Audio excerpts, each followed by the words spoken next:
Oh man, by the title of this video, it's gonna be good, y'all. This is special and important. Beautiful people around the world, my brothers and sisters, I hope everybody is blessed, well, healthy, and that nothing but the best is going on in you beautiful people's life, man. So many of you guys have sent this to me a long time ago to check out, and we're here. Oh, I can't wait to get into this, but hey, drop a like on the video. I'm wishing the best in all you guys' life, man. Sorry if I sound a little scrungy, a little We were checking out those autism videos this morning on the For You page, and I was just scrolling and checking out more. It is Autism Awareness Month, so love to the beautiful people around the world, man. You never know what somebody's going through, what they're battling, what they're facing, and what they're healing from. So continue to spread the love. And let's check this out, y'all. Star Spangled Banner as you've never heard it. Oh, man. Let's jump straight in. Salute to all the ones who made the ultimate sacrifice. We love you. We thank you. God bless America, baby. Let's crank it.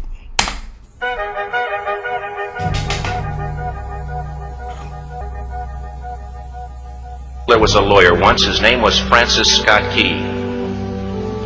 He penned a song that I'm sure you're aware of. You've seen it. It's in most hymnals throughout our churches. It's called the national anthem. It is our song as an American. We go, however, to a ball game. We stand in our church services and we sing the words of that song, and they float over our minds and our lips, and we don't even realize what we're singing. Most of us have memorized it as a child, but we've never really thought about what it means. Let me tell you a story.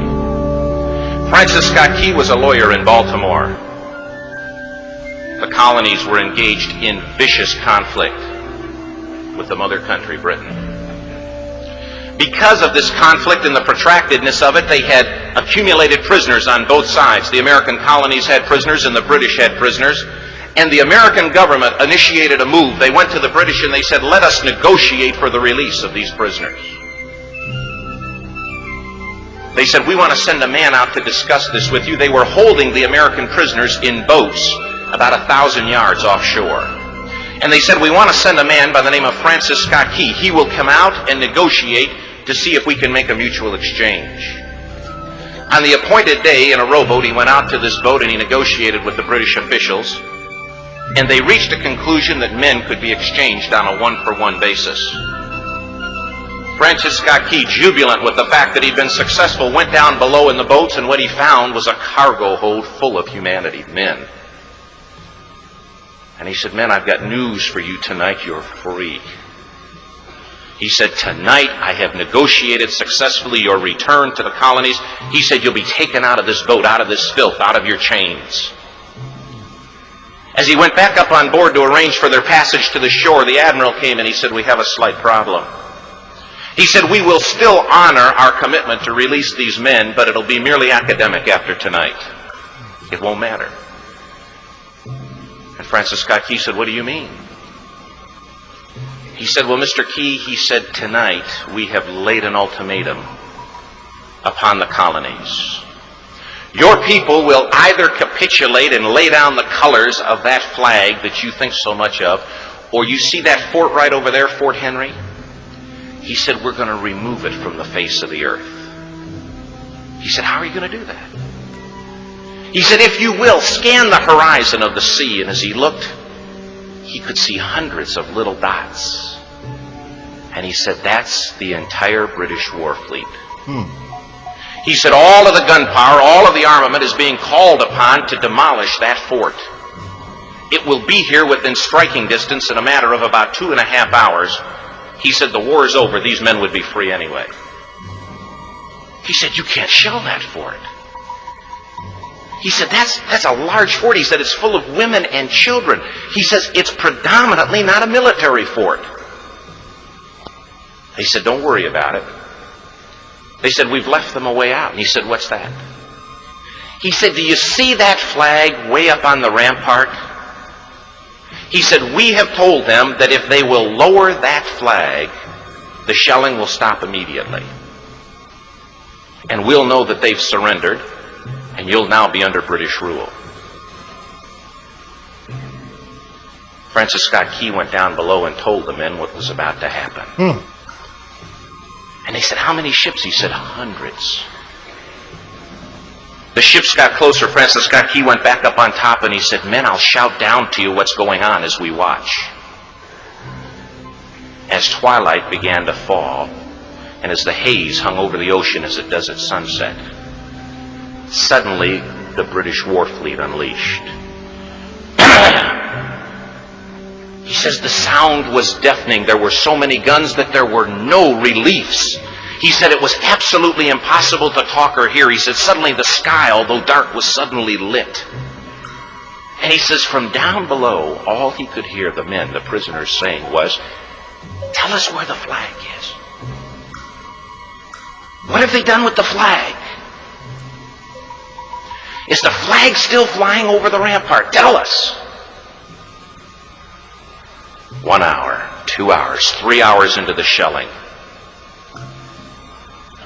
every time the bomb would explode and it would be close to the flag, they could see the flag in the illuminated red glare of that bomb, and Francis Scott Key would report down to the men below, "It's still up.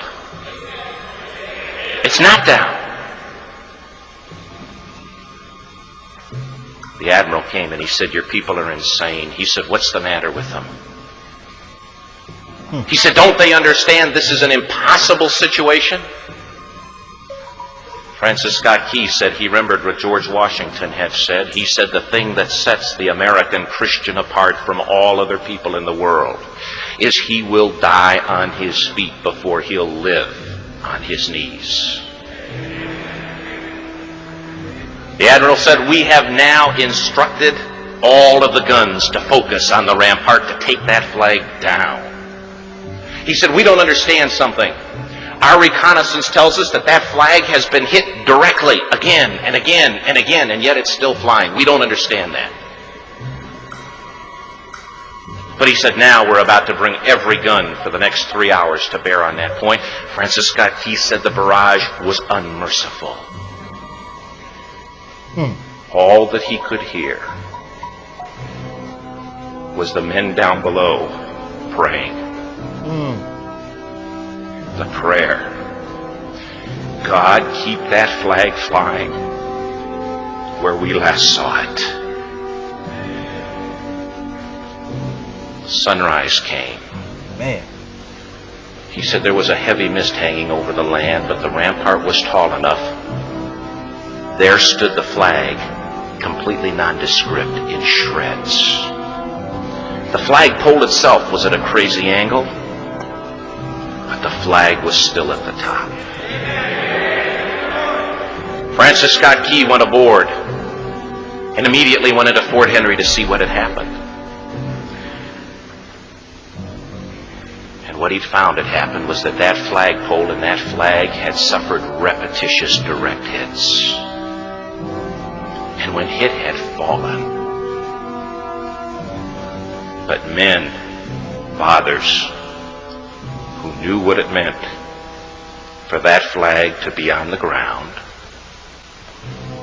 although knowing that all of the British guns were trained on it, walked over and held it up humanly until they died. Their bodies were removed and others took their place. Francis Scott Key said what held that flagpole in place at that unusual angle were patriots' bodies. Oh, we got the... Y'all got chills. I don't mean to pause it. Again, I'm just out of respect. I don't want to pause it. But don't y'all got chills, man? Don't y'all got chills? He penned the song, "Oh, say can you see by the dawn's early light what so proudly we hailed at the twilight's last gleaming? Or the rocket's red glare, the bombs bursting in air, gave proof through the night that the flag was still there. Oh, say, does that Star Spangled Banner yet fly and wave o'er the land of the free and the home of the brave? The debt was demanded, the price it was paid. Oh, say, can you see by the dawn's early light what so proudly we hailed at the twilight's last gleaming, whose broad stripes and bright stars through the perilous fight o'er the ramparts we watched were so gallantly streaming, and the rockets spread clear, the bombs bursting in air gave proof through the night that our flag was still there. Oh, say, does that Star Spangled Banner yet wave o'er the land of the free and the home of the brave? Oh, say, does that Star Spangled Banner yet wave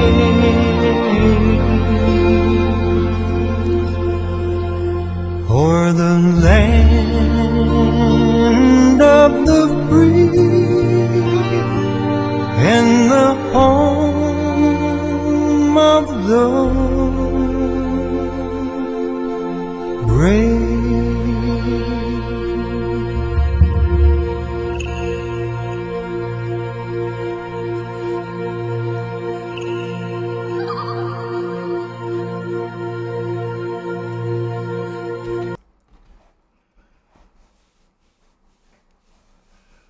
Wow.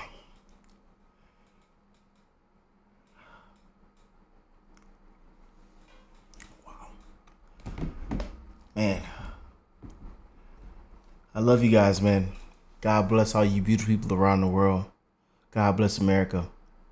Thank y'all for stopping by and checking this amazing video out with me. And very, very powerful, man. And this is how we're starting the morning. Today is going to be an amazing day. Salute and love to the ones that made the ultimate sacrifice. We send our condolences to our fallen heroes. And again, we want to thank you. I love you guys, man. You never know what people are going through, what they've battled, what they're healing from, what they're dealing with. And there are some right now, tons, that are going through the worst. PTSD, anxiety, even suicidal thoughts, y'all. We thank you. God bless you guys, man. Drop a like on the video. Let me know how you feel about this this video in general that we checked out. And very, very powerful. Very, very powerful, man. I'm kind of like speechless. Like I got chills going through me right now. You know, like my emotions are high right now. And Patriots were standing tall, man. That's like when I heard that, I just I